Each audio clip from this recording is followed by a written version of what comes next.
United States, Donald J. Trump.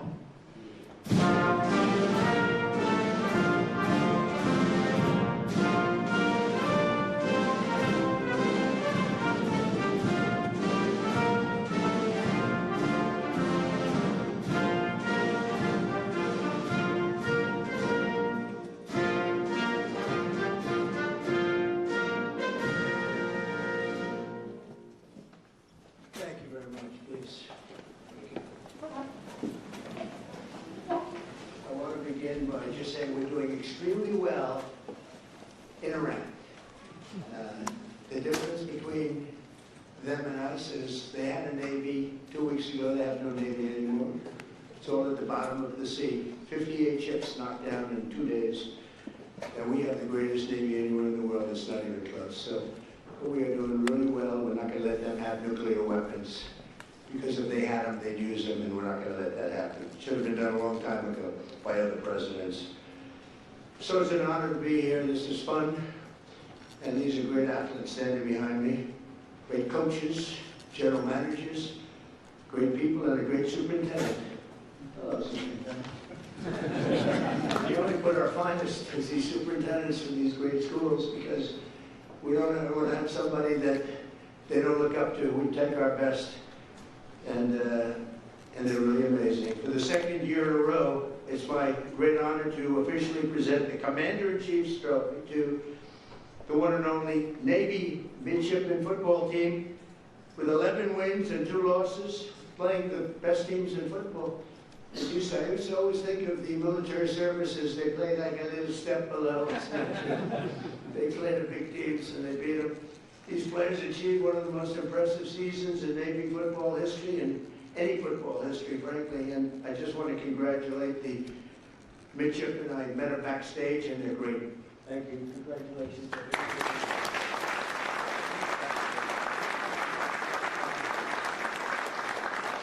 You know, when I mentioned the Navy that we just destroyed, I said, "Are they good ships?" "Yeah, they're great ships." And I said, "Why didn't we save them? We could have used them ourselves." They said the difference was they didn't know how to use them, right, General? They didn't know how to use them. They had no idea.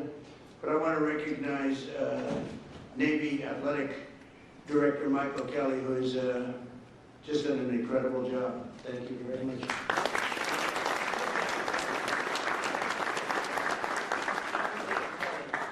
Along with head coach Brian Newberry, fantastic coach, Brian.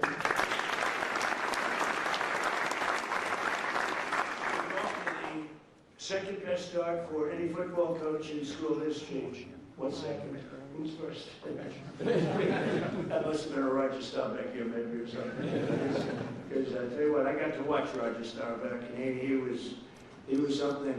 It was like, I have to say, I said it, and some people were insulted by it, but it was like a man playing with children. He would single-handedly win those games. It was incredible. Thanks as well to your superintendent, Lieutenant General Michael Borg-Schulte, who is an accomplished Navy linebacker, a very good one, back in the day.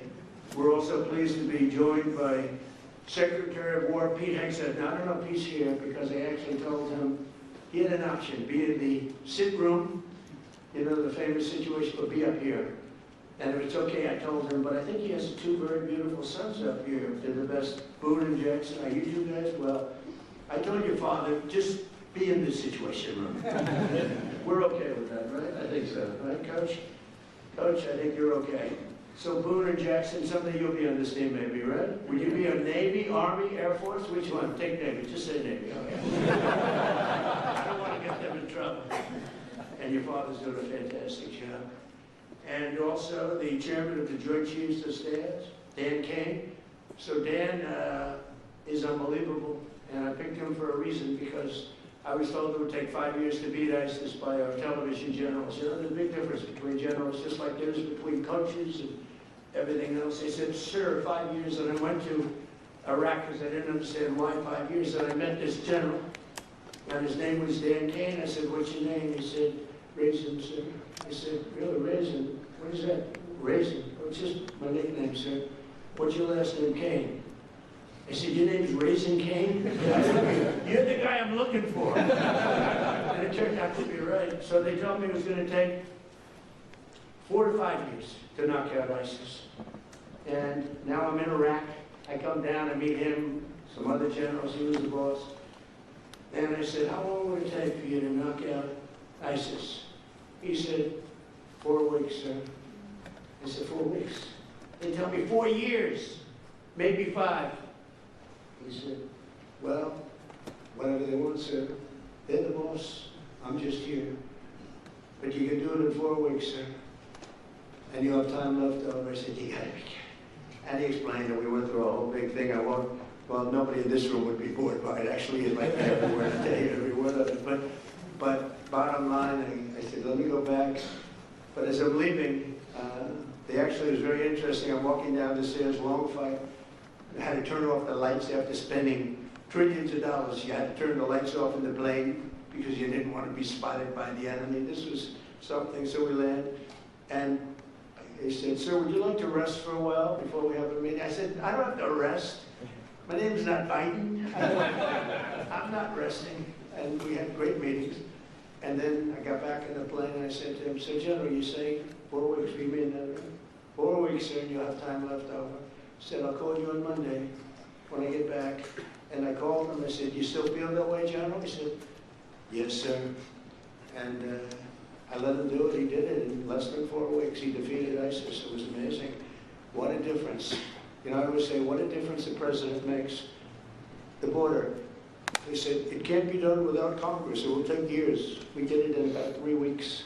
We have a border that's now 9 months in a row. Nobody's come into our country illegally. I'm not even sure if that could be right. But the Democrats keep the stats. So they say, I mean, they have 0 people came in through our border. You see it, right? And I said, the president makes a big difference. Well, the generals make a big difference too. But I told him, I said, Dan, if you don't mind, stay in the Situation Room and you watch all those attacks that we're hitting those guys with, and they don't know what's happening. Their Navy's gone, their Air Force is gone, their anti-aircraft is all gone, it's all gone. Their radar is all gone. Their leaders are all gone. The next set of leaders are all gone. And the next set of leaders are mostly gone. And now nobody wants to be a leader over there anymore. We're having a hard time. We want to talk to them, and there's nobody to talk to. We have nobody to talk to. And you know what? We like it that way. And we have many other distinguished members of the United States military, but I want to tell you, Hexeth is doing a great job. And Raising Cane is doing a great job, as good as anybody's ever seen. Don't forget, we had Venezuela. That was the beginning where people started to see the talent. I rebuilt the military and built it, frankly, including Space Force. But I rebuilt the military in my first term. I didn't think I'd be using it this much, but I'm glad I rebuilt it because we can't let these lunatics have nuclear weapons because they were going to use them. They'd use them fast. One of the ways you know that is when this whole thing started, they started shooting missiles all over the Middle East at countries that were basically not involved because they wanted to take over the Middle East. And if they had a nuclear weapon, they would have used it. The only question would have been the first hour or the first day. That's the only question. They would have used it. And if they can use a nuclear weapon, the world would have been in big trouble. We had to stop. It should have been done long ago. I also want to thank FCC Chairman Brendan Carr, perhaps the most powerful man in this room. You are doing some job.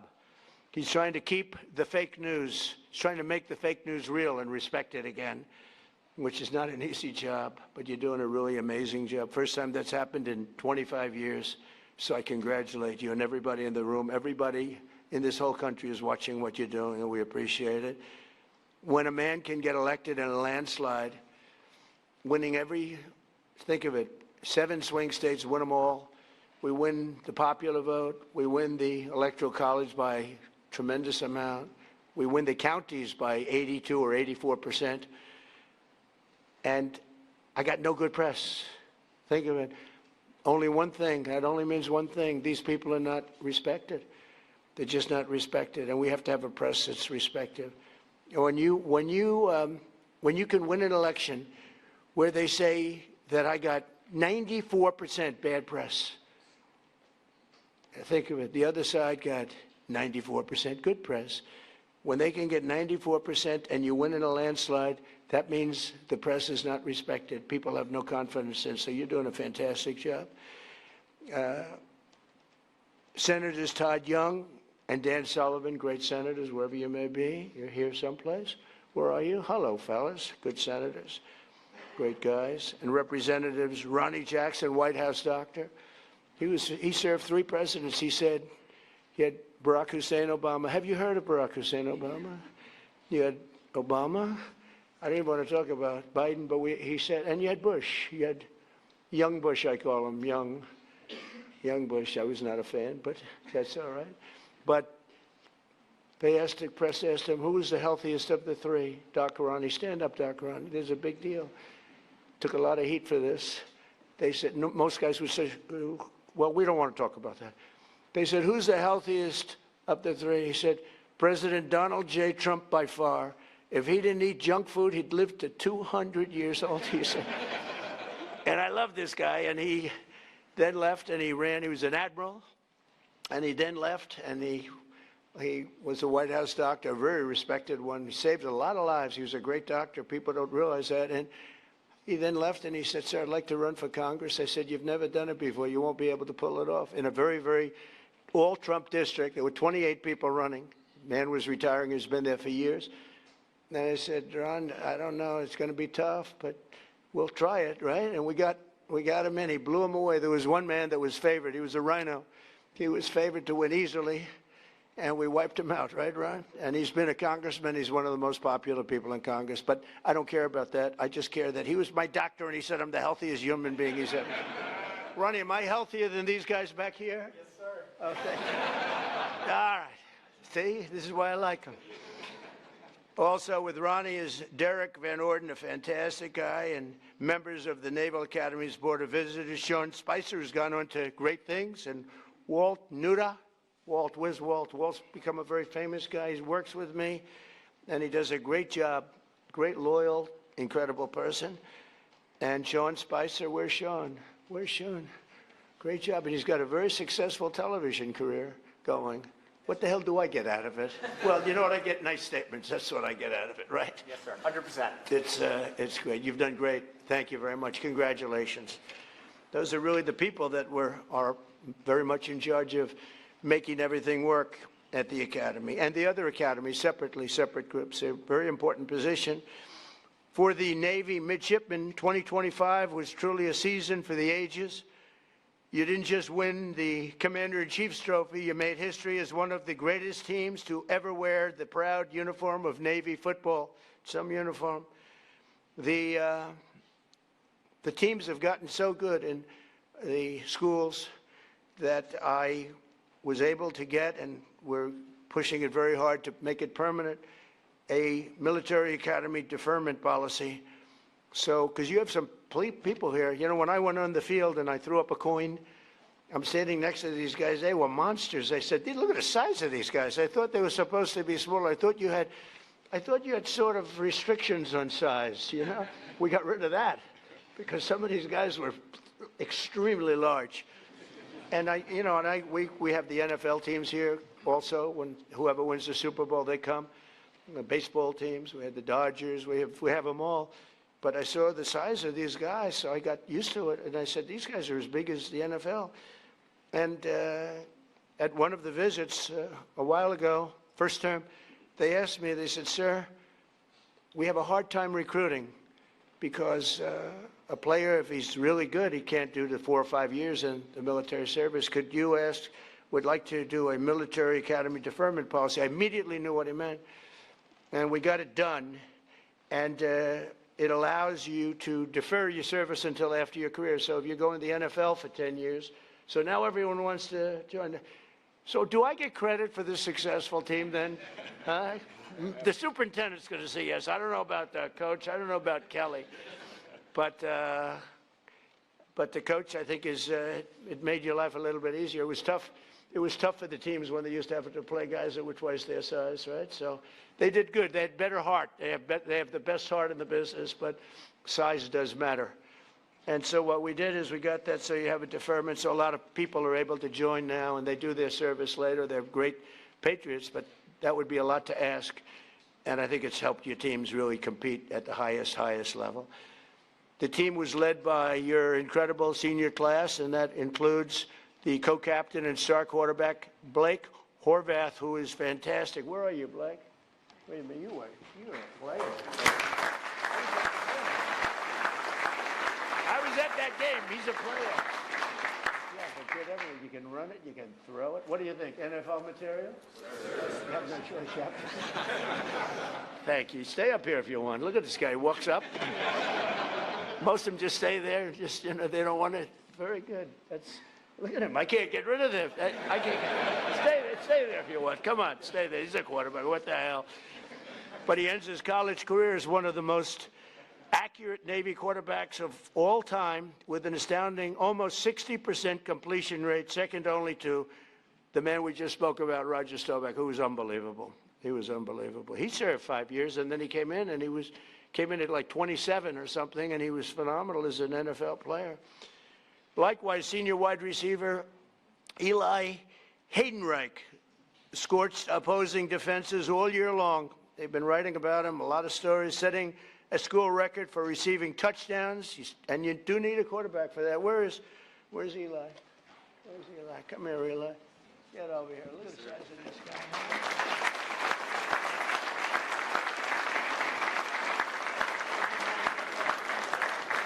They're all saying he's got NFL. Pretty good. I see by the size of those hands you have no trouble catching that ball. Beautiful. And we're going to bring them down to the Oval Office. Nobody else. We don't have room for none of all these big shots that we have here. None of the senators, none of all these people. We're going to bring them down. We're giving them a special medal, a beautiful medal, a very expensive medal that if I see it on eBay tonight, I'll be extremely upset. All right, so we're going to all march down there later. Congratulations. Thank you very much. That's good. Very nice that you say that. The whole team is pointing at you. Are you looking to go NFL if you can? Yes, sir. I'm hoping to. Okay, good. That's great. I'll bet you make it. So we have Eli and setting all the school records for receiving touchdowns, earning a spot at the NFL Combine, and cementing himself as, without a doubt, the greatest wide receiver in Navy history. That is not bad. Did you do the Combine? Yes, sir. How did you find it? Were you impressed by the athletes? I was, yes, sir. Were you as good as them? I like the... Were you better? They're all saying they like you. They're all saying he's better.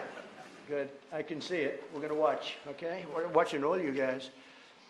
And let's not forget one of the strongest athletes the Navy has ever seen. Oh, this is the guy I want to meet. Who was named a first-team All-American. You can't do better than that. On 5 different organizations. So 5 groups named a first-team All-American. Senior lineman and co-captain Landon Robertson. Where's Landon? Where is he?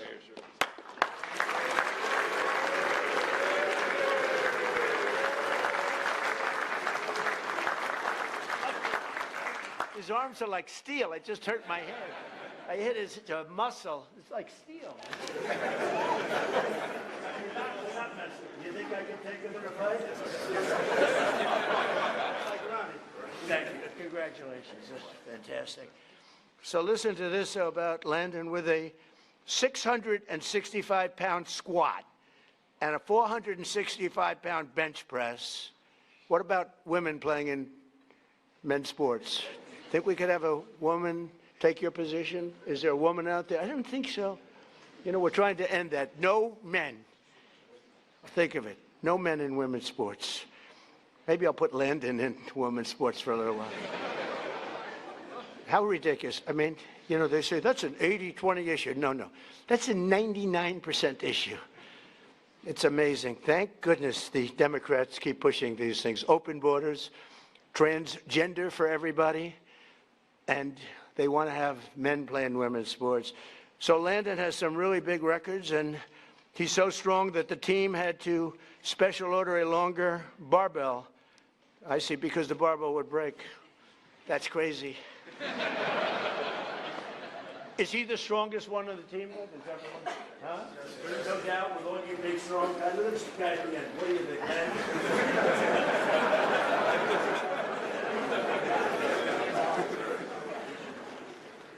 So thank you very much. We have a lot of fun at these things. I love sports, and I love athletics, and I love competition.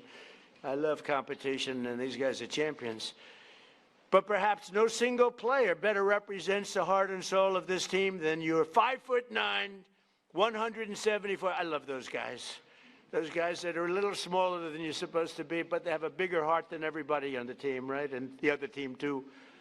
174-pound playmaker who delivered key knockouts and blocks on opponents almost twice his size. Senior Brandon Chapman. Brandon plays selfless, relentless football. I got this from his coach. As he likes to say, quote, here's a quote, "The way I look at it, the fight's not over until I win." That's a great, that's it, right? Just keep going. And that's really the spirit of the Navy and our great sailors. Where are you, Brandon? They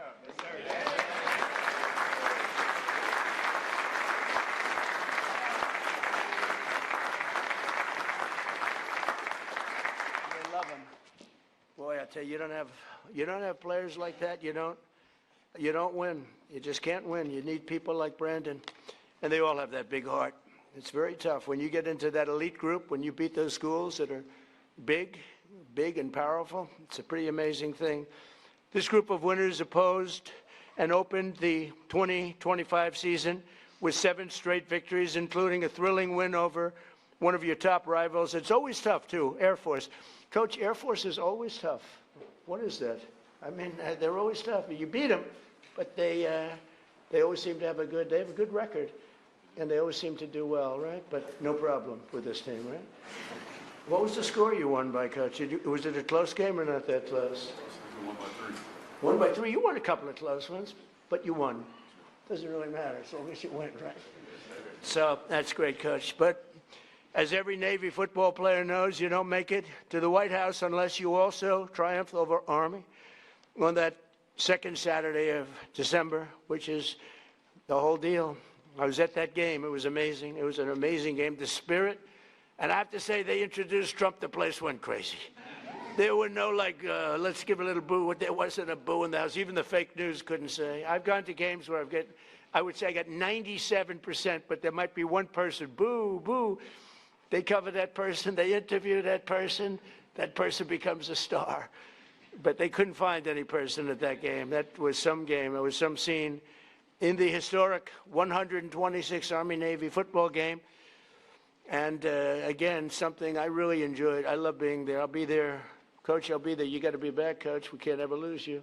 You'll be back, right? Well, you better be back. Do whatever you do, Kelly. Get him signed, right? Speaking of that, and you get him signed, all right? But you battled back from a 2-score deficit to draw within 6 points in the fourth quarter. I was there. It was looking not great. It was not looking great, fellas. You know, I can't say I was rooting for you, but I did want to see that commander-in-chief deal. Is a big deal, right? And it only happens if you win, and it wasn't looking great. With time slipping away, Navy mounted one final drive, and you marched downfield, nearing the goal line after running back Alex Teska broke loose into the secondary, which was amazing, for a huge 24-yard gain. Okay, where's Alex? Where's Alex? I saw Alex before.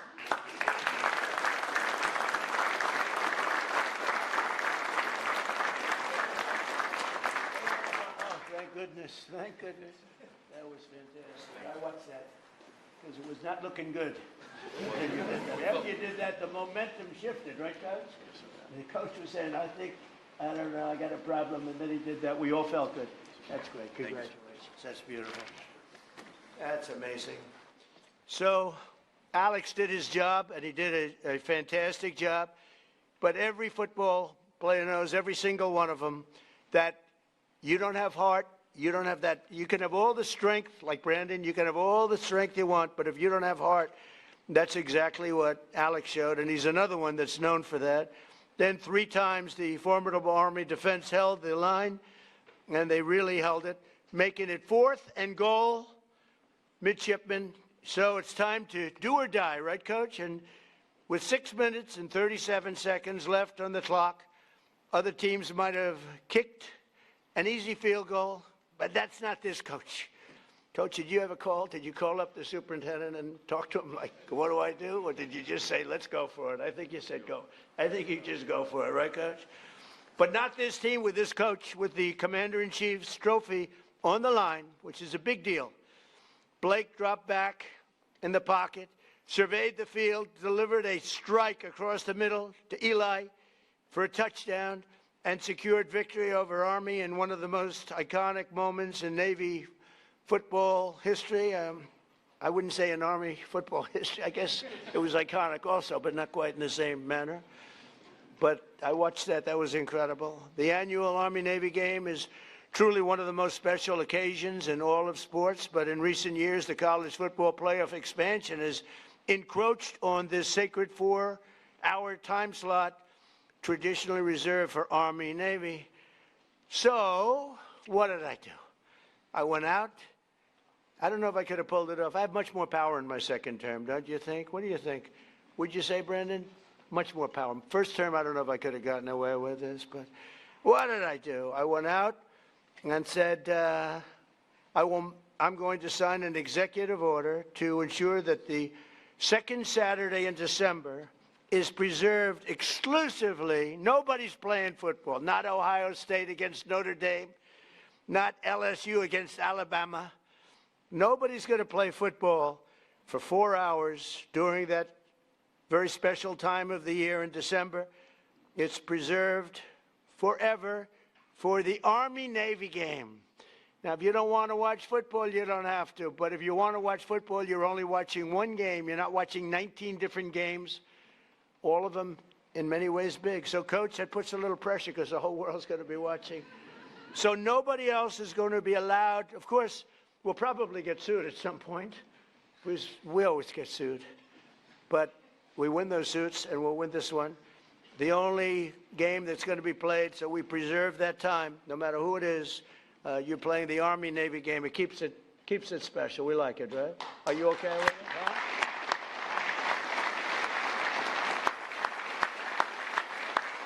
And just simply, we don't want other college football games over, playing over us. And frankly, I'd always watch the Army-Navy game anyway, but you don't know. You get some of these games, they're pretty tough, and pretty good, and they're pretty tough. And they'll be able to play, but they'll play after 7 o'clock, I think.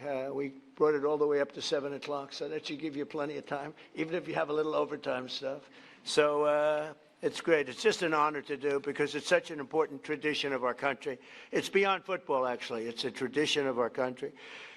In 2 short months, the 28 seniors on this team will be commissioned as officers in the greatest military the world has ever seen. We're the greatest military in the world, the strongest, the greatest, and we're proving that when you can take Venezuela in a matter of minutes, put somebody on a helicopter that was well guarded with thousands of people with iron doors. Those doors were like plastic. The United States Navy, the Marines, the whole military, we have the greatest in the world. I was so proud of what I did. And I always loved Space Force because that was my baby. That has never happened. That hasn't happened in 81 years, a new force. And it hadn't happened. And I think we all agree that Space Force has become, you think, right? Very important to the success that we're having even now. Over the past few weeks, the world has seen the true strength and might of our sailors and aviators as they fought in one of the most complex and successful military operations of all time against the Iranian regime. And it's amazing. It's not, I don't want to get too crazy here. Not a contest. It's not even a contest. They do whatever they want. They had a lot of great equipment. Russian equipment, Chinese equipment, they had plenty of money. That equipment was useless against us, useless. No force on earth can beat the American sailors or the American military. We're the strongest in the world by far. To those standing behind me who will soon be joining these missions, I say, sail fast, stay strong, and go Navy. And I just want to congratulate again this incredible team on the win of this trophy. It's not often that this trophy gets presented. You have to have a very special year to get it. And I'm going to sign the executive order right now and then invite Coach Newberry up to say a few words and talk about what a great team and what great individuals they are. So, Coach, I'll sign, and then You take over, okay? Thank you very much.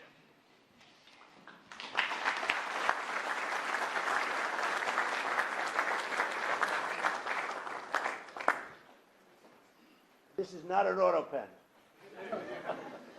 Imagine taking it and say, would you please have this signed?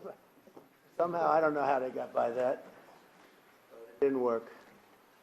Let's go.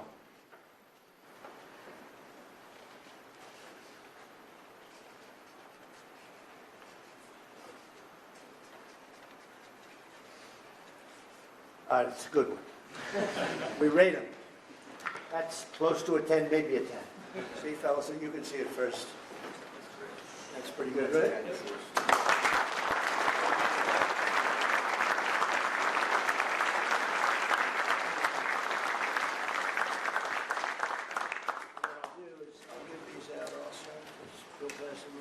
If you're going to get them down at the office, you're going to get up there for a mistake.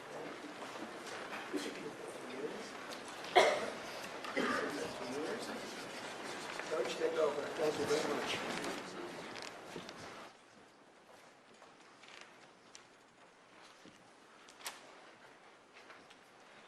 Good morning.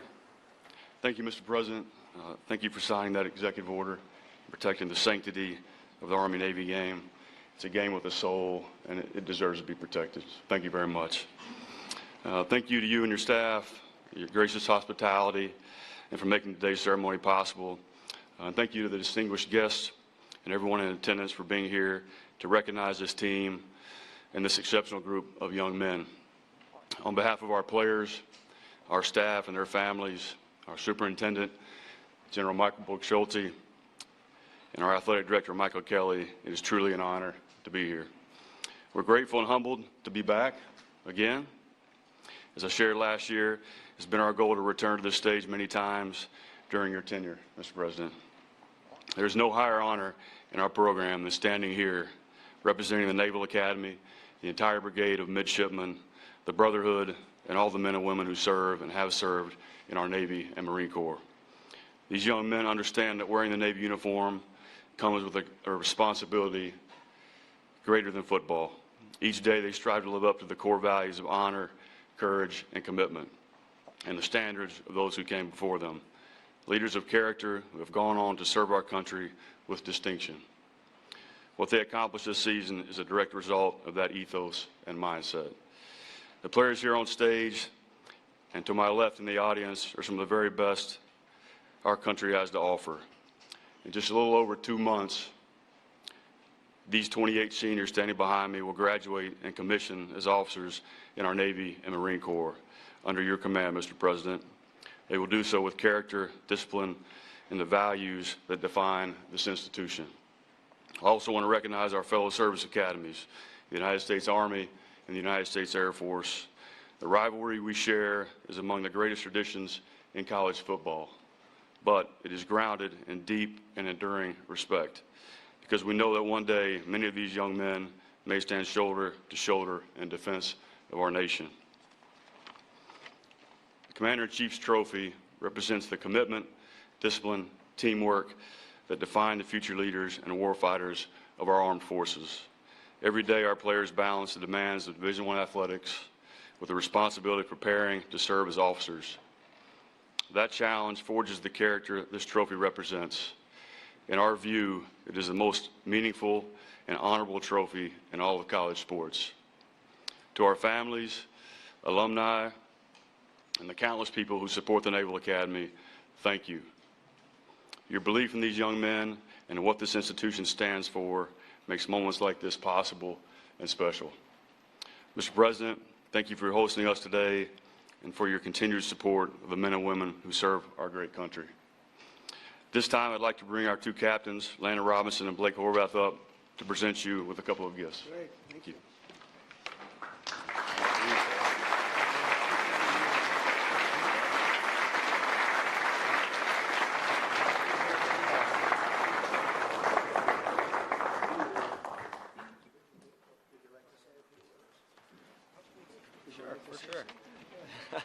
Well, First, Mr. President, it's just an honor to be here. Football is very heavy. I know. Strong neck. Like you said, well, you're the healthiest guy here, so you got the neck to do it. Yes, sir. So just want to say thank you so much for having us here. Absolute honor. And last year, I was hesitant to say it's a once-in-a-lifetime experience, right, because I knew we'd be back this year. So I'm glad I can now say it's a twice-in-a-lifetime experience. And just couldn't have done it without our whole team here, right? Our support staff, from the strength and the trainers to all these guys and all the guys who are still at school right now in class.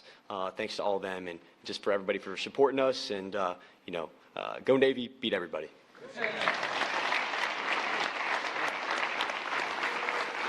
Absolutely. You know, first off, thank you, Mr. President, for the opportunity to be here. Blake said most of it, but I'm just so thankful to all my teammates and all my coaches for all the hard work they've put in. It's very hard to go 11-2 in a season, but I couldn't be more proud to play for Navy football, and I couldn't be more proud to represent the United States Naval Academy. So go Navy, beat Army forever.